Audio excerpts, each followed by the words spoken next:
artiste de la satire. Il dénonce les incohérences et l'ironie à la fois. Richard Martineau. On va avoir un débat, la désobéissance civile. Vous avez probablement vu ce film-là extraordinaire avec Leonardo DiCaprio, Don't Look Up, qui est un grand film où tu as des scientifiques qui apprennent que la Terre va être frappée par une planète, un météorite, un astéroïde, et que ça va être la fin du monde. Donc, ils veulent dire aux gens, mais on les écoute pas. Ou quand ils disent ça, mais écoutez, là, la situation est urgente, là. Il reste pas grand temps, là. Ça va être la fin du monde. Puis on est là. Mais oui. D'ailleurs, ils vont dans des talk shows, puis ils sont les troisièmes invités, parce qu'avant, il y a une influenceuse qui veut parler de sa vie amoureuse, puis c'est plus important que ces scientifiques-là. Alors là, il y a des scientifiques sérieux, et moi, je suis bizarre, j'ai tendance à croire les scientifiques. C'est un peu weird, là, c'est un peu bizarre, mais en tout cas, qui nous disent, il est minuit moins 3. Il est minuit moins 3 là, pour l'état de la planète. Et là, il y a des gens qui disent, là, il faut se réveiller. Et on sait qu'il y a des militants, des manifestants qui sont grimpés sur le pont Jean-Cartier. Puis bon, il y a des gens qui étaient en calvaire. Puis j'avoue que si j'étais, moi, automobiliste, puis que j'étais pogné dans un bouchon incroyable parce qu'il y a des gens qui ont décidé de grimper sur le pont Jean-Cartier, faire un coup d'éclat, je serais le premier à sacrer pendant 2 heures. En même temps, est-ce qu'ils n'ont pas raison? On va faire un débat là-dessus, puis j'ai demandé à 2 personnes de venir parce que j'ai pas ma tête. Moi, ma tête n'est pas toute faite là-dedans. Là. Je suis un banc, je dis ça n'a pas de bon sens. L'autre banc, je suis pour la désobéissance civile. Bref, j'ai 2 personnes avec des idées très campées. Jacob Pirot, membre du collectif Antigone. Antigone, vous le savez, c'est ceux, entre autres, qui ont organisé plusieurs coups d'éclat comme ça. Ce sont des gens qui grimpent, des alpinistes, des grimpeurs qui grimpent sur des ponts, des structures pour justement dire hey, la maison est en feu, là. Faut faire de quoi, là? C'est pas une joke, là. Et de l'autre côté, Nick Payne, que vous connaissez bien ici, analyste politique, qui est avec nous, qui n'est pas un climato-sceptique. Non, pas du tout, mais je suis pas grimpeur non plus. T'es pas grimpeur non ni plus? plongeur. Moi, je reste les 2 pieds sur terre. OK. Jacob, salut. Oui, salut. Salut. Alors, pour ceux qui connaissent pas, là, Antigone, rapidement, là, c'est quoi Antigone? Oui, Antigone, dans le fond, c'est un collectif qui fait justement de l'escalade industrielle. Donc, c'est un collectif d'activistes climatiques qui se spécialisent, en fait, dans ce genre d'actions-là, qui font, des actions qui nécessitent ce type de connaissances-là, donc de savoir comment grimper les affaires. Ouais. OK. Et toi, justement, tu dis la situation est tellement urgente qu'à un moment donné, il faut briser la loi pour essayer de réveiller les gens. Oui. Dans le fond, tu sais, ça fait depuis 2018 à peu près qu'on a vu ce mouvement-là suite à un rapport du GIEC, comme un consensus scientifique qui nous dit qu'on n'a plus assez de temps, on n'a plus beaucoup de temps, en fait, pour faire quelque chose par rapport à cette urgence climatique-là. Et donc, on a essayé tous les moyens qui étaient légaux. On a vraiment... Ça fait des années et des années qu'on essaie de pousser ça au sein des institutions et on remarque que la situation est pire que jamais. Et donc, on est rendu là, en fait. C'est rendu nécessaire de briser la loi quand on réalise que la loi, en fait, protège beaucoup plus les infrastructures et les industries qui nous empoisonnent que son propre peuple. OK, Nick, Henry David Thoreau, le grand philosophe américain, disait « Dans un monde injuste, la place des hommes justes est en prison ». Alors, c'est ce qu'il disait. Qu'est-ce que tu en penses de tout ça? Lui, c'était le père de la désobéissance civile, justement, Thoreau. C'est ce qu'il disait, qu'à un moment donné, dans certaines situations, la loi, c'est pas suffisant. Il faut briser la loi pour conscientiser les gens. Il y a toutes sortes de définitions à la désobéissance civile. Il y a toutes sortes de points de vue sur l'efficacité de la désobéissance civile, qu'elle soit plus ou moins violente d'ailleurs. Là. Il y a même des études qui ont essayé de quantifier ça. Puis finalement, c'est assez difficile d'avoir un résultat clair là-dessus. Mais la question, c'est justement, est-ce qu'on parle de désobéissance civile ici? C'est-à-dire que pour moi, la désobéissance civile la plus simple, la plus claire, c'est de ne pas respecter une loi que tu juges injuste et qu'il est urgent que cette loi-là soit abandonnée. On pense aux camionneurs là, qui ont manifesté pendant la pandémie, par exemple, hein, qui refusaient, qui ont fait une forme de désobéissance civile. Mais tu sais, mettons les gays, là, les manifestations Stonewall à New York, les relations homosexuelles étaient interdites par la loi. Les gays devaient se cacher, puis tout ça. Puis à un moment donné, il a dit, regarde, on va le faire in the open, on va devenir illégal, on va se faire arrêter, on va aller en prison, mais on va changer la Christie de loi parce qu'elle tient pas de bout. Oui, mais c'est ça. Après, heureusement qu'il y a des gens comme ça. Oui, mais après, tu as le choix des moyens, tu as le choix de la cible. Est-ce que, dans ce cas-ci, commettre un méfait, moi, je pense qu'on est davantage dans l'ordre du méfait, c'est-à-dire tu vas aller t'en prendre un paquet de monde qui ont pas demandé ça, puis qui n'ont pas un rapport direct avec la cause que tu contestes, ou avec la loi que tu contestes, ou les lois, ou le cadre politique, ou légal, ou culturel que tu veux changer. Dans ce cas-ci, c'est les gens qui ont été pognés dans l'histoire du pont Jacques-Cartier, des centaines de rendez-vous médicaux annulés. Il y a des conséquences potentiellement tragique pour certaines de ces personnes-là. C'est pas drôle du tout. Vous auriez pu tomber en montant. Il y a des gens qui sont allés vous chercher, qui sont des experts, auraient pu se casser la gueule eux aussi. Donc, on est dans quelque chose qui relève du méfait. Moi, je me suis même interrogé avant de venir ici, Richard, à savoir est-ce qu'on doit donner la parole à quelqu'un qui se fait remarquer en commettant un méfait. J'ai pensé à ça depuis hier soir. Mais qui pose de bonnes questions, quand même. Oui, je trouve que la question est intéressante. Puis je vais te donner une réponse qui n'est pas... que je ne veux pas être une façon pour moi de me placer au-dessus de la mêlée puis de regarder de haut nous tous ici qui avons organisé l'émission. Mais finalement, moi, ma réponse à ça, c'est le moins possible. Parce que ça donne une prime au méfait. Hein? C'est-à-dire que tu veux faire parler de toi, casse quelque chose, dérange beaucoup de monde, puis on va t'inviter. Ça me pose problème. Après, ils sont allés... Le collègue de M. Pirot est allé chez Marie-Louise Arsenault. Il était également à la radio le matin même, en direct de la structure du pont Jacques-Cartier. Justement, Jacob, vous comprenez comment fonctionnent les médias. C'est quand il y a de la merde qui est pognée, puis il y a quelque chose qui se fait, qui se passe, que là, soudainement, on vous interviewe. Parce que si vous êtes gentil dans votre coin, puis bien tranquille, puis vous faites vos devoirs, vous envoyez des communiqués, vous vous dites, j'imagine, on se poursuit les médias. En fait, on se dit ça, mais c'est aussi qu'on se fait prouver ça encore et encore. Mais c'est surtout que je pense qu'on a commencé à s'habituer en tant que société aux conséquences de l'urgence climatique. T'sais, on parle de comme il faut être spectaculaire pour se faire entendre dans les médias, il faut que ce soit quelque chose qui sort de l'ordinaire. Puis, à mon avis, ce que les médias devraient discuter, c'est les conséquences concrètes, réelles de l'urgence climatique qu'on voit au jour le jour. Mais c'est tellement rendu commun, c'est tellement rendu quelque chose qu'on voit justement régulièrement que, en fait, nos actions sont un peu là pour remettre l'urgence climatique et la nécessité d'agir en tant que société de l'avant. Tu sais, c'est pas par rapport à moi, c'est pas pour moi que je suis là.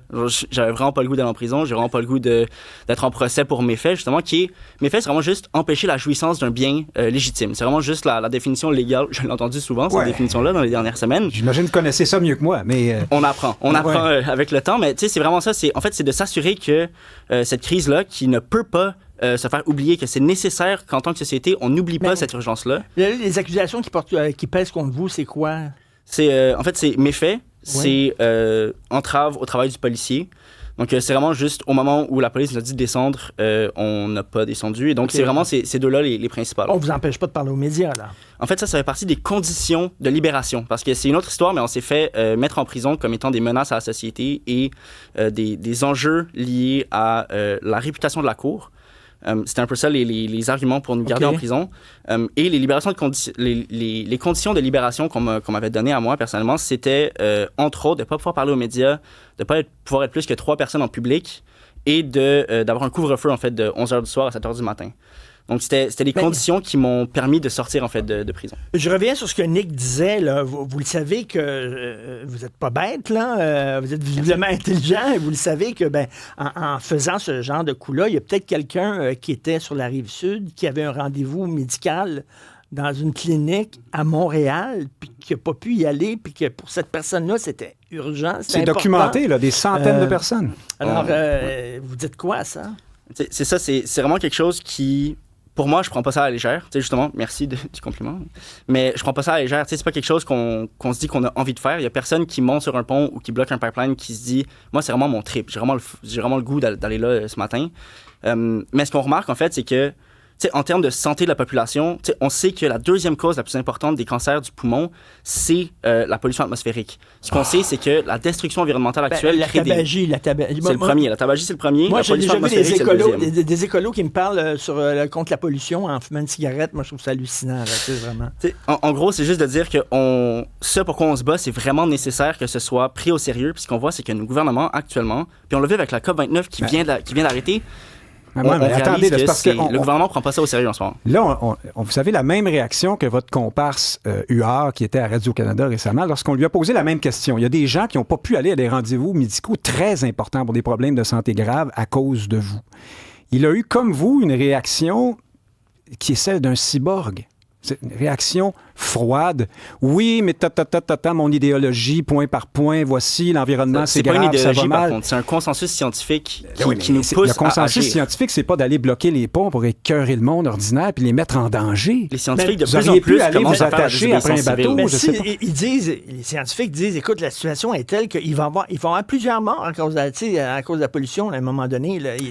Écoute, si on discute de la question de l'environnement, moi, je suis d'accord pour dire qu'on ne fait pas du tout ce qu'on a à faire dans ce dossier-là. Hein? On est loin du compte. C'est un vrai problème, c'est un vrai défi du siècle. Mais est-ce qu'on a le droit d'instrumentaliser cette cause-là pour commettre des méfaits qui, ultimement, n'auront pas de bons résultats pour la cause? Moi, si j'étais la cause environnementale, je vous poursuivrais. Mais pourquoi vous n'êtes pas la cause environnementale? C'est un peu ça, ma question ici, c'est... Je suis pas une cause, je suis une personne. Je comprends, mais si je personnifiais la cause environnementale, je serais très fâché contre vous, parce que vous desservez la cause. En tant que citoyen, qu'est-ce que vous nous proposez de faire? On a essayé...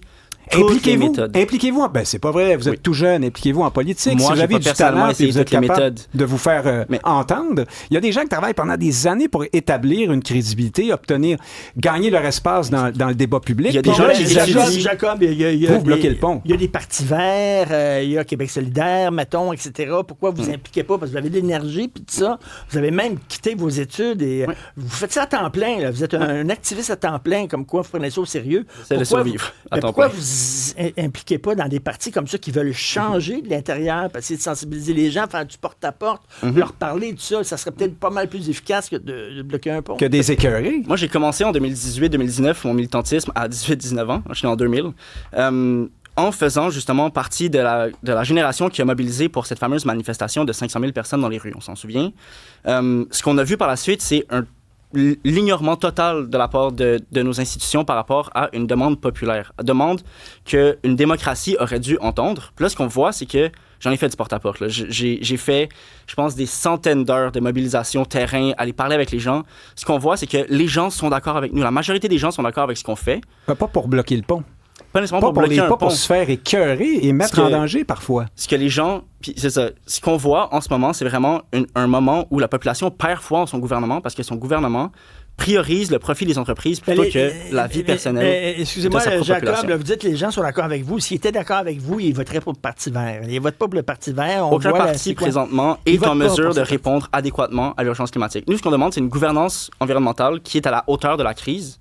Puis ce qu'on voit, puis c'est ce que le consensus scientifique nous rappelle, c'est que ces choses-là, on le sait depuis des décennies. Ces enjeux-là, ce mur-là qu'on est sur le point d'atteindre, on sait qu'on va le frapper depuis des décennies, mais ce qu'on perçoit, c'est que même les scientifiques climatiques qui ont passé des années et des années et des années à étudier la situation finissent par faire comme nous et commencer à désobéir pour la justice climatique. OK, Nick, je vais te lire... un petit peu loin du compte, là, pour je vais te lire Éric Pinault, là, qui est prof de l'UQAM, de l'Institut des sciences de l'environnement à l'UQAM. Voici ce qu'il a écrit.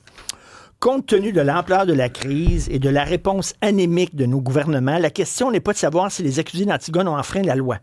La question est plutôt, pendant combien de temps une majorité d'entre nous allons accepter des politiques climatiques vouées à l'échec? D'ici là, il faudra des Antigones pour défendre le vivant contre notre inertie collective. Et là, je me fais l'avocat du diable, mettons. L'avocat de l'UQAM. L'avocat de l'UQAM, écoute, là, je suis dans un rôle d'arbitre incroyable.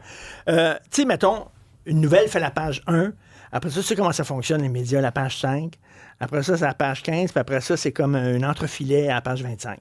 Fait que les autres veulent remettre ça à la page 1. Tu comprends-tu? Oui. Fait que la meilleure façon de le remettre à la page 1, c'est peut-être de faire ça.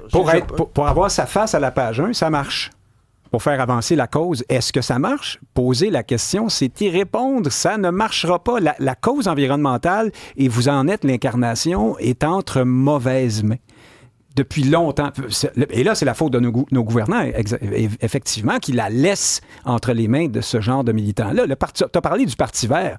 Il faut aller voir la page de ce parti-là où on parle de diversité, de trans-machin, de ci, de ça. L'environnement, c'est l'article numéro 28. Tout ça est ensemble. La cause environnementale est confisquée par un certain militantisme et puis qui la rend infréquentable pour beaucoup de monde. C'est intéressant, ça. Comment vous jugez les militants qui respectent la loi, qui font les choses correctement, qui font du porte-à-porte?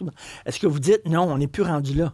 Non, en fait, contrairement à mon ami ici, en fait, j'ai pas une distinction forte. En fait, ce qui est nécessaire, c'est une diversité de mouvements, une diversité de tactiques, qu'on va appeler. Parce que historiquement, puis c'est la question que j'espère qu'on va garder en tête, historiquement, les mouvements sociaux qui ont eu des gains, c'est les mouvements qui ont eu à faire avec, oui, des actions légales, mais également de la désobéissance civile. Il y a aucun mouvement social. Vous grossissez le trait beaucoup, là. Ça dépend desquels. Puis il y a beaucoup de mouvements politiques qui ont abouti sans que ça passe par une forme ou une autre de violence aussi, là. Puis après, encore une fois, commettre des méfaits, c'est une chose dans une société pacifique, confortable comme le Québec, mais vous n'êtes pas Rosa Parks qui avait refusé d'aller s'asseoir à tel endroit dans l'autobus. Vous n'avez pas désobéi à une loi injuste. Vous avez juste écœuré le peuple.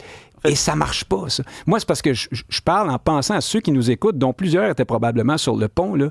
Ils vous haïssent. La majorité des gens qui nous écoutent, j'ai tendance à penser... Ils disent, si ces gens-là sont prêts à faire des choses comme ça, c'est que la cause ne doit pas être juste quelque part. T'sais. Je vois pas le lien logique que vous faites ici. C'est qu'ils font pas ils mesurent pas les choses. C'est parce que au lieu de mettre les gens de votre bord puis de les convaincre de les mettre de votre bord, vous les mettez contre vous autres. Là, en fait, ce qu'on voit, c'est une augmentation en fait, des gens qui s'intéressent à la question climatique après ce genre d'action-là. Les gens sont peut-être en désaccord, et je l'admets. Les gens sont en désaccord. Dans les statistiques, en fait, on vient d'avoir un procès historique avec le collectif Antigone il y a une semaine, la semaine passée.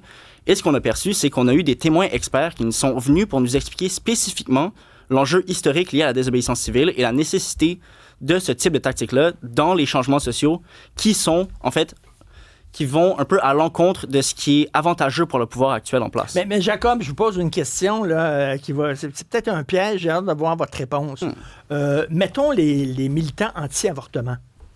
J'en suis pas, là, je suis pro-choix, là. Mais un militant anti-avortement, parce qu'on dit les écolos, là, on leur dit que il est minuit moins 3, là, la situation est urgente.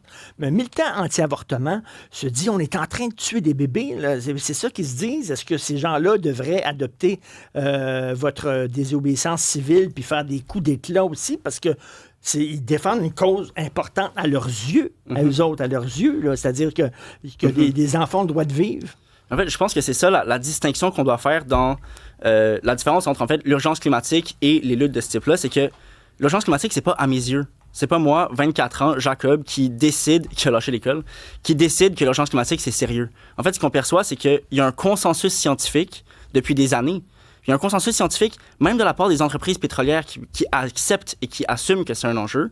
Ce qu'on perçoit, c'est que une société au complet semble... Les gouvernements de ces sociétés-là semblent être en désaccord avec le fait de protéger leur propre population. Et donc, c'est pas, à mes yeux, la crise climatique, c'est grave. C'est le consensus scientifique et qu'on va pas assez vite, qu'on va pas assez fort, et donc que c'est nécessaire qu'en tant que société, on se réveille. Est-ce que vous allez faire comme le ministre de l'Environnement fédéral, c'est-à-dire que lui a fait de la désobéissance civile, Stephen Guilbeault, il est monté en haut de la tour... Est-ce qu'il a dit quelque chose, lui? Oui, la tour du CN. La tour du CN. La tour du CN, il est monté en haut de la tour du CN, c'est un éclat incroyable, ça a fait le tour du monde, et qu'à un moment donné, il a dit, vous avez 24 ans, puis quand on est jeune, on a de la fougue et tout ça. À un moment donné, il dit, ben regarde, je l'ai faite, là, maintenant, le nouveau chapitre de ma vie, ça serait de m'investir en politique pour essayer de changer les choses. Après ça... Avec les résultats qu'on connaît. Avec les résultats lui, il les qu'on encourage connaît, à continuer, c'est sûr. T'sais, il est vu, d'ailleurs, Guilbeault, comme une sorte de vire-capot ou de traître. Stephen Guilbeault était en désaccord avec ce qu'on a fait. Soyons bien honnêtes, là, par rapport au pont, Stephen Guilbeault disait qu'il était fâché qu'on le critique par rapport à sa réflexion et ses actions liées à l'urgence climatique. Mais en fait, moi, ce que je veux ramener en fait, sur la table, c'est vraiment l'aspect que je pense pas que c'est la désobéissance civile en soi la seule tactique qui va permettre d'avancer, qui va faire qu'on va avancer. En fait, ça fait partie d'une diversité. Ça prend vous, c'est comme un cocktail. Ça prend vous, puis ça prend exactement. Des politiciens, puis ça prend des gens qui font du porte-à-porte. Ça prend des grandes ONG, puis ça prend des lobbies, puis ça prend ci, puis ça prend ça. Mais en ce moment, nous, on est un ingrédient, puis on nous critique de ne pas être la recette au complet. Mais si toutes les causes urgentes commencent à faire ça, là, On se ramassait dans un bordel Un monde meilleur, complet. peut-être. J'en doute beaucoup. Le FLQ a fait reculer la cause de la souveraineté. Absolument. Beaucoup On était plus que de pas la mal faire plus violents avancer, que là. les militants écologistes, Je pense que ça, c'est à prendre en compte parce qu'en fait, un des aspects importants de la diversité tactique et de la désobéissance civile spécifiquement, c'est qu'on ne fait pas juste de la désobéissance civile, on fait de la désobéissance civile non violente. Et donc, l'atteinte à l'intégrité physique et intellectuelle d'une Ouais, personne mais il y a une violence n'est pas remise en là-dedans. cause. Vous êtes pas rendu à préparer des kidnappings, puis... C'est pas dans les plans, non. Non, mais si on suit votre logique, Non, c'est ça. l'urgence de la situation pourrait le requérir à un moment donné. Vous êtes dans une non. situation où il y a beaucoup de gens dans la société qui considèrent que l'environnement, c'est une cause de petits bobos de gauche, idéologues, bornés, qui veulent aussi le communisme, le machin-ci, le ça, le wokisme et Ça, le c'est ce reste. qu'on appelle une Et puis pente là, en fatale. plus, vous leur bloquez le pont d'en face, ils vous aiment pas. Puis ils n'adhèrent pas à la cause avec ça. Vos statistiques puis vos experts, probablement des experts de l'UQAM encore. Là. OK, mais peut-être Moi, j'ai peut-être- rien à peut-être- dire. mais peut-être qu'ils perdent monsieur et madame qui sont dans leur char. Peut-être qu'ils vont les perdre, mais sais-tu quoi? Il y a peut-être des jeunes qui vont les regarder puis ils vont les gagner parce que ces jeunes-là vont pencher de leur côté. Hey, on en entend Parce parler que de la c'est- cause, là. On T'sais, entend parler de la pas cause, sûr mais qu'on a besoin de on ça voit pour, pas d'action concrète. C'est un peu ça. Moi, c'est ça mon point, c'est que l'objectif, c'est qu'une Mais c'est population... pas vrai, c'est parce que vous nous présentez depuis tout à l'heure un portrait manichéen avec les méchants gouvernements qui font rien. C'est et pas la les méchants gentille. gouvernements. C'est- Encore une fois, je viens de nos- dire que nos Stephen gouvernants Guilbeault, ont c'est la un allié de notre difficulté. côté. Pardon. Stephen Guilbeault, c'est un allié. C'est quelqu'un qui... On a besoin d'avoir des gens qui sont à l'intérieur pour être en mesure de faire des changements et des gens à l'extérieur qui sont en mesure de mettre la pression sur les gens à l'intérieur que pour j'allais faire vous le dire. changement. Vous voyez ça comment, votre cheminement comme activiste? Parce que je reviens là-dessus, vous prenez ça au sérieux, vous avez tout quitté pour ça. C'est un sacrifice, ça, parce que vous pourriez peut-être être à l'école, puis avoir des diplômes, puis vous faire une belle carrière. quelque Dormir une part, bonne là. nuit de sommeil, des choses de même. Ouais. OK, mais vous voyez ça comment en disant, là, c'est ma jeunesse, je vais faire ça, mais à un moment donné, je vais devenir plus sérieux, puis je vais faire de la politique un peu plus c'est ça qui est- traditionnelle, ou quoi? C'est ça qui est difficile, je pense. Puis c'est là qu'il y a potentiellement un enjeu générationnel que on a des experts et le consensus scientifique nous dit qu'on doit agir ici et maintenant. D'ici 2030, il faut qu'on ait réduit de 45% nos GES. Ça, c'est le consensus scientifique. Et donc, moi, 24 ans, tu sais, je me dis pas, à quoi va avoir l'air ma vie dans 15 ans? Il faut qu'on fasse quelque chose d'ici 5 ans. C'est la nécessité scientifique, mathématique de la chose, c'est qu'il faut qu'on ait réduit nos émissions de GES d'ici 5 ans. Et donc, dans ma tête, c'est pour ça que j'ai lâché mes études, c'est que le temps que j'arrive à un point où on va me prendre au sérieux, il va déjà être trop tard. Et donc, il faut prendre en compte les gens qui sont de bonne foi. Il est ici. trop tard pour qu'on vous prenne au sérieux, effectivement. Vous devriez vous y prendre autrement. Prenez le GIEC au sérieux. Prenez éventuellement- les scientifiques climatiques au sérieux. Moi, Mais- prenez-moi pas au sérieux. C'est Moi, je autre suis juste chose. là pour... Moi, je parle pas de la cause de l'environnement ici aujourd'hui. Là. Je parle du fait de commettre des méfaits au nom d'une cause. Mais- C'est ça. Et il est là, le débat. une question qu'on se pose, c'est Maximile, notre journaliste recherchiste, qui me pose cette question-là en disant, moi, mais le Québec, là, c'est pas nous autres les plus grands pollueurs de la planète. Là. Tu sais, on n'est rien. Là. Elle a fait des actions d'éclat en Chine, par exemple, ou aller faire ailleurs, où ça pollue pas mal plus qu'ici. Là. En fait, ça, c'est un autre aspect qui est quand même intéressant, c'est que le Québec, c'est vrai qu'on a arrêté toute nouvelle exploitation pétrolière et gazière sur le territoire, mais on est quand même un des plus grands exportateurs de pétrole. On a le fleuve Saint-Laurent. On a le fleuve Saint-Laurent qui est quand même, tu sais, d'un point de vue culturel, mais aussi d'un point de vue très logistique, une façon de faire traverser du matériel. Et donc, ce qu'on voit avec le pipeline qui a été bloqué il y a 2 ans par le collectif Antigone, la ligne 9B de Enbridge, c'est que ce pipeline-là prend les sables bitumineux d'Alberta et les exporte à travers le reste du monde. Et donc, ce qu'on voit, c'est que le Québec a quand même son rôle à jouer. C'est juste qu'on ne calcule pas les exportations pétrolières dans nos émissions de gaz à effet de serre, même si on est responsable de son exploitation. Et donc, le Québec, actuellement, peut prétendre être un héros climatique tout en étant un point clé nécessaire, logistique, à l'exportation pétrolière. Est-ce que, parce que je l'écoute, puis je me dis, là, tu sais, quand il arrive, puis il explique des affaires, puis tout ça, peut-être qu'il convainc plus de gens Ben, sans doute. de le joindre que de bloquer un pont. Mais c'est-tu parce que peut-être les médias ne font pas notre job? Je suis pas certain. On Écoute, l'a invité parce qu'il était sur le pont, parce que sinon on ne l'inviterait pas pour on parlerait d'autre chose. T'sais. C'est une question complexe. Ces choses-là se font mieux en dictature. Hein. Quand les Chinois décident qu'ils prennent un virage là, dans tel ou tel secteur du problème environnemental, ils sont capables, ça va vite. Ici, les gouvernants font attention parce que la population ne les suit pas toujours et c'est une partie de vos problèmes à vous. C'est que c'est pas la faute des méchants gouvernements si ça avance pas. C'est l'ensemble de la société qui, pour l'instant, est plutôt à l'aise dans ce qui est en train d'arriver. Alors, ça... Je vous donne le mot de la fin. En fait, j'ai pas envie de dire que le gouvernement, c'est un méchant, qu'il y a des cabales qui viennent chercher.